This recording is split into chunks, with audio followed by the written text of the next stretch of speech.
So hello and welcome everyone to 100 Days DSA Challenge Day 4. So this is our problem statement for today, lead code problem number 26. So what we have to do is we have given an array nums in non-decreasing order, which is basically just increasing order, and we have to remove the duplicate elements in place such that a unique element of an array of unique element remains. Okay. तो यहाँ basically करना क्या है कि let's go to the example first. तो हमें यहाँ पे एक नम्स एरे दिया हुआ है 1 1 2, ठीक है। तो यहाँ पे बस करना क्या है कि मुझे पहले तो इस एरे को ऐसे सॉर्ट करना है कि इसके सारे यूनिक एलिमेंट्स वो आगे आ जाएं। तो यूनिक एलिमेंट्स कौन कौन होंगे, 1 और 2, ठीक है, ये दोनों यूनिक एलिमेंट्स है। और इस यूनिक एलिमेंट एरे का साइज क्या हो जाएगा, न्यू, सो वो हो जाएगा 2। So I have to return this 2 here and the program will print the first two elements which are basically the first two unique elements of this array. Okay, so basically करना यही है। तो actually यहाँ पे जो duplicate elements है उनको remove नहीं करना है, हम लोग बेसिकली क्या करेंगे, डुप्लीकेट एलिमेंट्स को एरे के पीछे भेज देंगे और बस उतना ही साइज रिटर्न करेंगे जहां तक यूनिक एलिमेंट्स है। ओके, तो प्रॉब्लम समझ में आ रही होगी। तो चलिए इसके एल्गोरिदम पे चलते हैं। सो यहाँ पे मैंने एल्गोरिदम जो फॉलो किया है वो है टू पॉइंटर अप्रोच, ठीक है।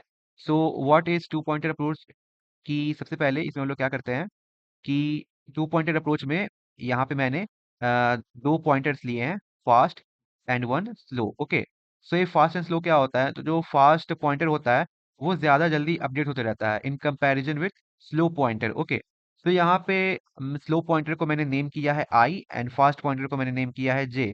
सो आई क्या स्टोर करेगा, आई स्टोर करेगा the index of last unique element, index of last unique element, जो भी लास्ट का यूनिक एलिमेंट होगा हर इटरेशन पर उसे वो स्टोर करेगा, ठीक है। एंड ये जे क्या करेगा, ये जे बेसिकली हम लोग को हेल्प करेगा पूरे एरे को इटरेट करने के लिए, पूरे एरे को ट्रैवर्स करने के लिए, ठीक है। सबसे पहले मैंने यहाँ बेस केस लिया है कि अगर मेरा जो नम्स एरे है वो एम्प्टी रहे, ठीक है, तो वहां पे सिंपली मैंने यहाँ पे उसकी लेंथ क्या रिटर्न कर दी है, 0, क्योंकि यहाँ पे कोई ऑपरेशन करने की जरूरत ही नहीं है, ठीक है। अब मेन कोड पे आते हैं, तो मैंने यहाँ पे slow pointer and fast pointer को इनिशियलाइज कर दिया है 0 से।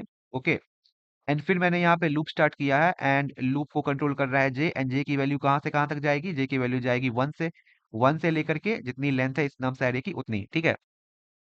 उसके बाद मैंने इफ एल्स कंडीशन लिखा है नम्स आई एंड नम्स जे को कंपेयर करने के लिए। तो मैंने कंपैरिजन क्या रखा है कि अगर नम्स आई है वो इक्वल नहीं है नम्स जे के, ठीक है, नम्स आई जो है वो नम्स जे के इक्वल नहीं है, so bingo we have found a new unique element. तो हर न्यू यूनिक एलिमेंट मिलने पे हमें क्या करना है, मैंने क्या किया यहाँ पे, मैंने आई की वैल्यू को 1 से इंक्रीमेंट कर दिया है एंड जो नम्स जे की वैल्यू होगी मैं उसको किस में भेज दूंगा, नम्स आई में भेज दूंगा, ठीक है। बस ये करना है, ठीक है। सो इतना तक क्लियर होता है। सो इस लूप के खत्म होने के बाद तक जो भी मेरे यूनिक एलिमेंट्स है वो एरे में आगे आ जाएंगे और सारे डुप्लीकेट एलिमेंट्स पीछे चल जाएंगे और मुझे सिर्फ उतना ही साइज रिटर्न करना है जहां तक का यूनिक एलिमेंट्स आते हैं, ठीक है।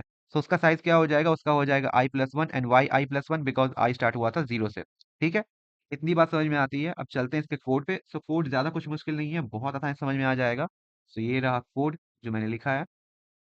सो सबसे पहले तो यहाँ बेस केस लिखा हुआ है, ठीक है, सिंपल सा।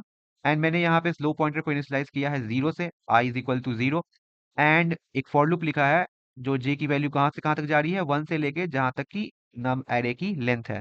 ओके, अब मैंने यहाँ पे कंपेयर किया है कि अगर नम्स जे और नम्स आई इक्वल नहीं है, मीन्स यहाँ पे यूनिक एलिमेंट मिल चुका है, तो आई की वैल्यू को मैंने 1 से इंक्रीमेंट कर दिया है एंड नम्स जे की जो वैल्यू है उसको मैंने सेव करा दिया है नम्स आई में। सिंपल, यहाँ पे सिंपली मैं क्या कर रहा हूँ कि जो भी डुप्लीकेट एलिमेंट है उसको ओवर कर देने का।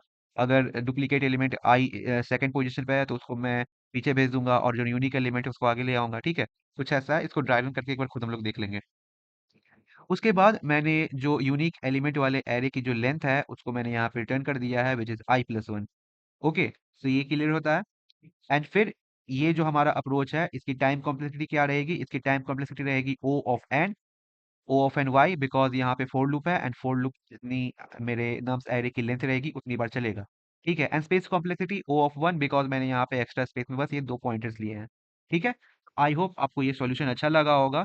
तो मिलते हैं डे 5 में।